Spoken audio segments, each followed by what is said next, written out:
This seemed like an interesting little mystery that might be worth unraveling on camera. I found this little USB disc recorder, an iGear Pro 16 gigabyte thingamajig. I found this in one of my boxes of hardware that would probably be better off if I hacked it somehow. And I couldn't remember the backstory behind this one. I wasn't sure if I got this specifically to tear it down and hack it, or if I got it for something else and it didn't quite work out. It does look like my cat's been into this a little bit. You can see some bite marks. So then I decided to plug this thing in and see if that yielded any more clues. It sure does take its time to decide to enumerate. And then we see this HS USB flash disk in USB prober. And then I got my clue as to what actually had happened. There aren't any files on here, but the name of the disk, Kitty, that reminded me what I got this for. I thought that perhaps I could record some of my cat's meows for potential kind of music remixing purposes by just attaching this to his collar and getting some kind of candid recordings. But I tried it, and the audio quality from this was just way too terrible to be useful, even for heavily processed kind of stuff. And then I ended up doing something similar in a slightly more tethered sort of way by just following him around with a lavalier on a cord.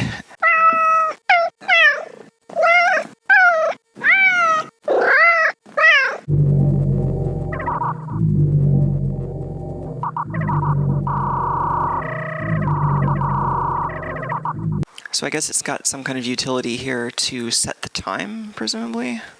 Settime.exe. That seems totally legit.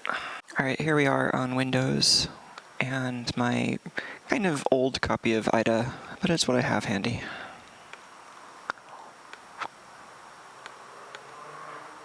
This being the main application, the exports just have the regular entry point, but imports will tell us which DLLs this program uses. So this has really just a bunch of standard Windows stuff and Microsoft Foundation classes GUI stuff in it. Let's take a quick look at the strings in here.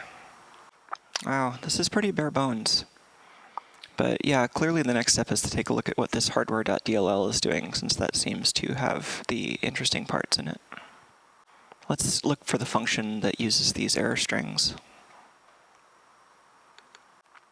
So this isn't quite as easy as it often is. Instead of finding the actual location where these strings are used, we just found a constructor that copies them into member variables. One way to track these down would be to look for other uses of these same member variables by trying to find other indirect addressing instructions that use these same offsets. But in this case, I'm not really particularly interested, and I'd rather get on to looking at that hardware.dll that sits alongside this one. Alright, now things are getting more interesting. If we look at the exports from this library, now we can see the functions that presumably are used by the actual set time program. And then this DLL entry point is called by the system when the DLL is loaded.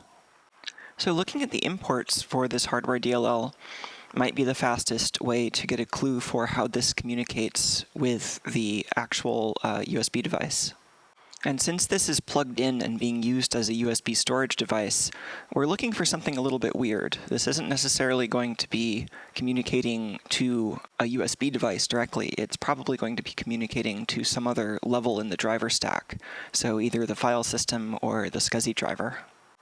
This looks promising down here. These look like parts of the Windows kind of driver management API that it might use to look for devices on the system. Well, here we have a couple more good starting points. Flush file buffers might be useful, since this is the kind of thing that it might do immediately after finishing whatever operation, or as kind of an intermediate step in kind of writing to some magic files that it has to make sure get out to the disk and not get stuck in the cache. And this is definitely something to look into. This device I/O control is similar to the Unix I/O control, if you're familiar with that. It's really just a way for a user space program to communicate some kind of special data directly to a driver, even if the operating system doesn't have a framework for communicating that data. So it's usually the kind of thing you see when you have a weird device that wants to do something that the operating system never really anticipated, such as set the clock on a USB flash drive.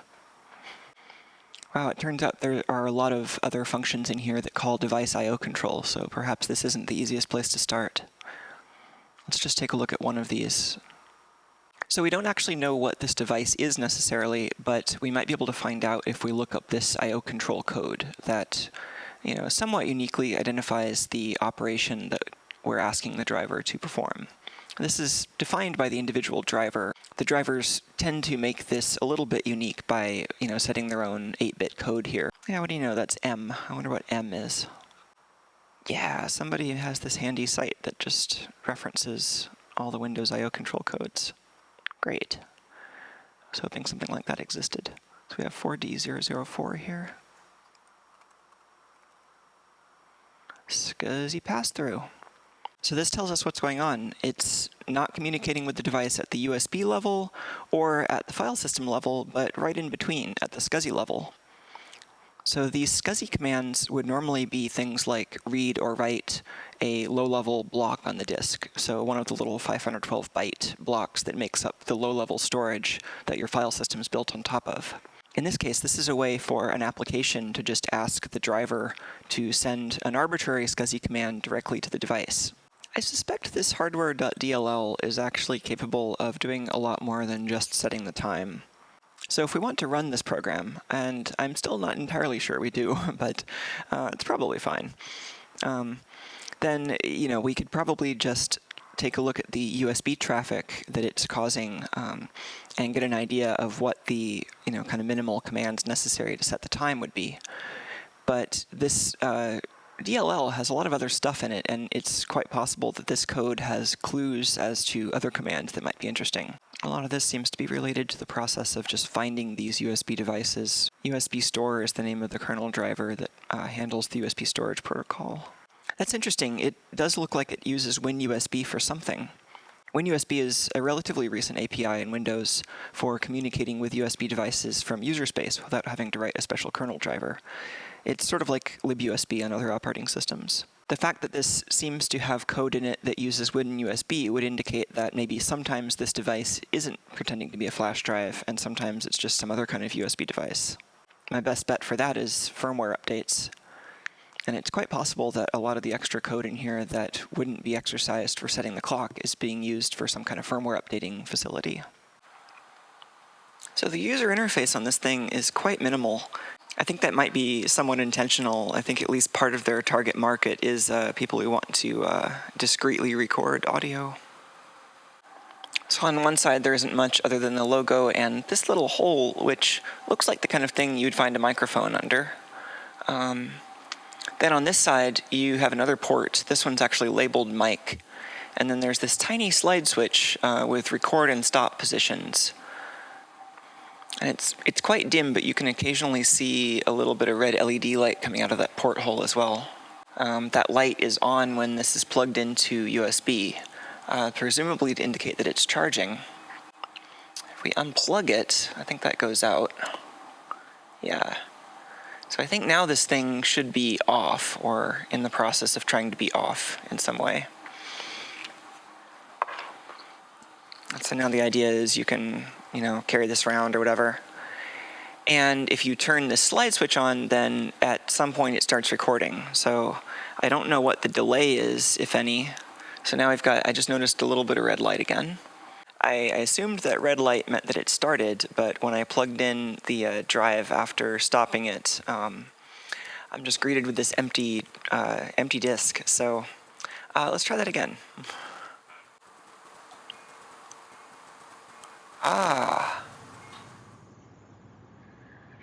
Alright, I think that means it's recording, finally. This thing is so picky. So in this case, I don't know, some combination of formatting it and plugging it in and unplugging it and turning it on and off made it work. Alright, I'm going to erase this again. That seems problematic. This is what it would sound like if you were just holding it in proximity to your face and actually trying to get a recording directly like this.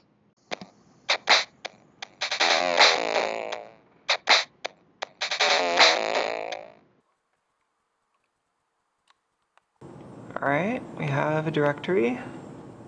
We have one WAV file, 5.6 megabytes. So I recall that this thing uses some kind of strange codec. Oh, okay. It's not that strange. It's just probably strange to people who are used to kind of more modern audio. This is kind of old school.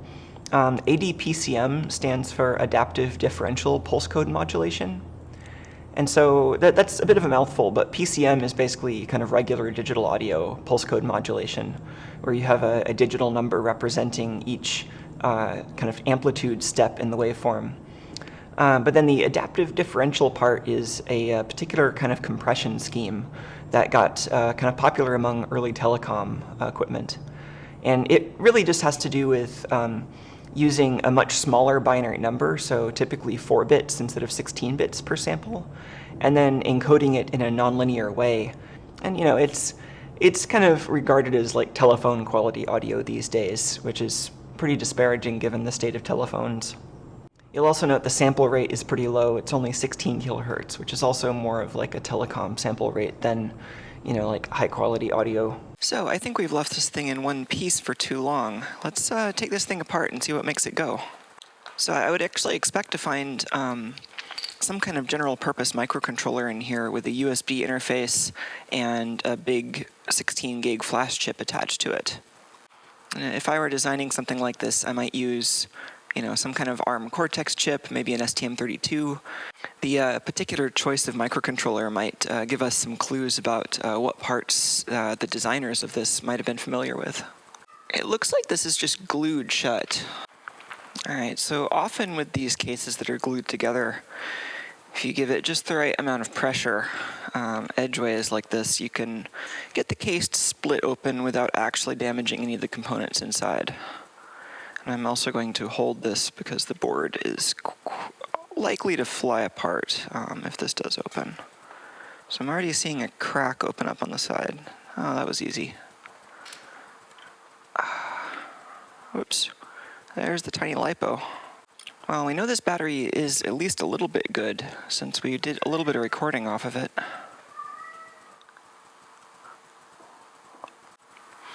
This is a pretty impressive level of density.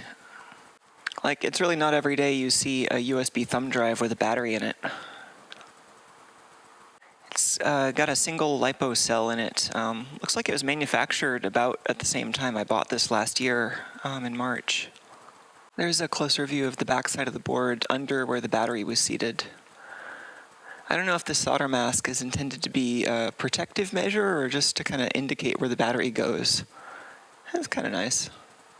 So you've probably already noticed the on-off switch here and the microphone. This metal can over here is the main crystal running the microcontroller over here on this side. And you can assume it's using that also as a real-time clock when this is in sleep mode. Let's see if the internet knows what that chip is. Success! We found a datasheet.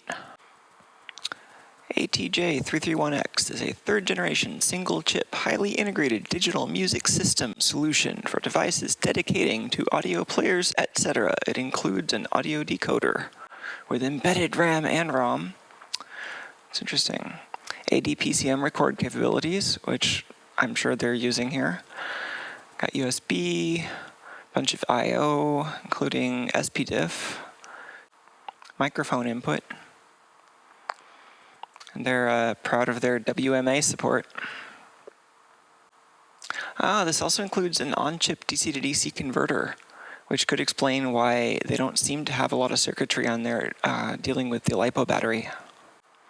Supports 24 megahertz oscillator with on-chip PLL for microcontroller, and a 32 kilohertz RC oscillator.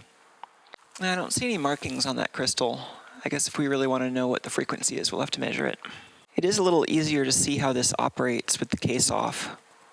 So if I flip this switch, then it powers on, and there's a short delay while it's getting its stuff together. Hanging out with a red LED, then that turns off. Then that blinking on the blue LED indicates the start of the recording. And then it's pretty quiet and presumably pretty low power while the recording's actually happening. Another brief blink when you switch it off. This is a pretty neat little chip. It has a lot of features. This is a great example of just really specific integration. I mean, doing this with a kind of mainstream microcontroller like an STM32 would work, but you would need so much extra stuff attached to it. So really, the reverse engineer in me is mainly looking for how this thing boots and what CPU core it has. And it's really interesting that so far this thing isn't really mentioning the CPU core. Yeah, it has a built-in lithium-ion charger. Wow, it even has a hardware module for detecting long key presses, like you'd use to restart something. I mean, sometimes you can figure out what CPU core they're using based on how they label the I/O pins. These are pretty generic, though. Their block diagram just says MCU. They don't say what CPU architecture this is using in the block diagram. So I see RAM on chip, but presumably this thing would be booting off of external memory. So it mentions on-chip ROM. Well, this looks like it's a 16-bit address space. I don't know, what do you think? Maybe 8051? MCU and DSP. They're labeling these registers using what appear to be 8-bit IDs. Infrared remote control. SPDIF. I can think of two interesting things to do with this, maybe. Like, there might be some interesting deep hacking to do with even just figuring out what the hell kind of processor this is and how to write code for it. I mean, one approach to doing that would certainly be soldering a bunch of tiny wires to the flash memory and just going in directly. But I suspect it might be easier to try to figure out the software interface first and see if there's something we can do via that kind of extra SCSI interface to just read memory out of this thing so we can get a feel for what the software environment's like in the chip. The other thing I can think of doing is, not quite as deep, but maybe a little bit more practical in the end, and actually just seeing if we can repurpose this as a data logger. So for repurposing this as a data logger, I would be curious what the microphone interface looks like. LR ADC is the low-resolution ADC for battery measurement and such. Built-in linear and DC-to-DC regulators. Oh, this is useful. This diagram shows us how the analog signal path in here is wired. All right, mic in. The microphone in is pin 14. It looks like fourth from the edge there, next to that FM input. If you follow this trace on the pin fourth from the right, I think you see it go down here into what looks like a capacitor, like a series capacitor coupling it to this microphone. And I think that's pretty much it. I think all the amplification and everything is done on the chip. Just one 64-pin chip there acting as a microcontroller, USB interface, flash interface, DC-to-DC converter, battery charger, and all the audio circuitry. That's great. All right, at this point, I just want to remove the LiPo battery, just so that we don't accidentally short anything out. And it should be pretty easy to put this back on if we end up wanting to. This is clearly a part where you exercise caution. And also not do this while it's connected to anything grounded, for sure. I was hoping I had a little piece of tape nearby. I'll bend that one back so that it doesn't short out. Alright, now we should be able to record running this thing off of an external battery still. So I'm going to turn on the power to the external battery.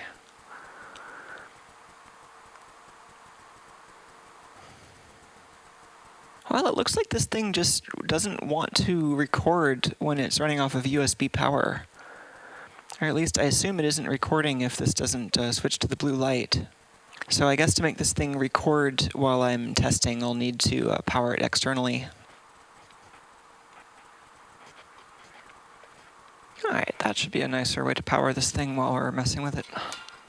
So at first power on, we can see it drawing about 30 milliamps. And then it quiets down. The sleep current is quite nice.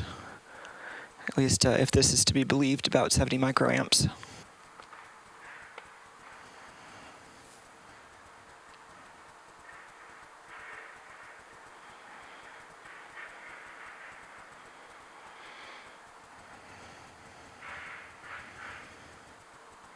Now that it's recording, it's settled down to only about 8 or 9 milliamps, which is pretty impressive given that it's compressing the audio and writing it to flash memory. So while I was working on this video, I happened to post on Twitter about this weird system on a chip with the unknown to me microcontroller that I thought might have been an 8051. So I was almost immediately surprised by how many people responded to this. And it looks like it is an 8-bit CPU, but it isn't 8051, it's a Z80. Z80, if you haven't heard of it, was actually pretty popular among really early PCs, and then it went on to have a second life in all sorts of things like the Nintendo Game Boy and TI calculators. It looks like somebody was thinking about porting Rockbox to this chip. Well, that's all I had for today, but this seems like an interesting bit of hardware that maybe has some potential. I mean, it would be a lot of work to get this into a usable state with any sort of open toolchain. But, imagine what you could do if you had an Arduino IDE that just let you put your own code on here and, speak USB to any computer pretending to be a serial device or whatever other kind of USB device you want. Lots of analog I/O. 48 megahertz CPU, and 16 gigabytes of flash memory. You could make maybe a pretty interesting, data logger or an audio project, or maybe even something like a small robot or something. So the integrated LiPo charger makes this chip particularly weird and potentially uniquely interesting if somebody has the right strange little niche for this to fit into. Well, I hope you found that interesting.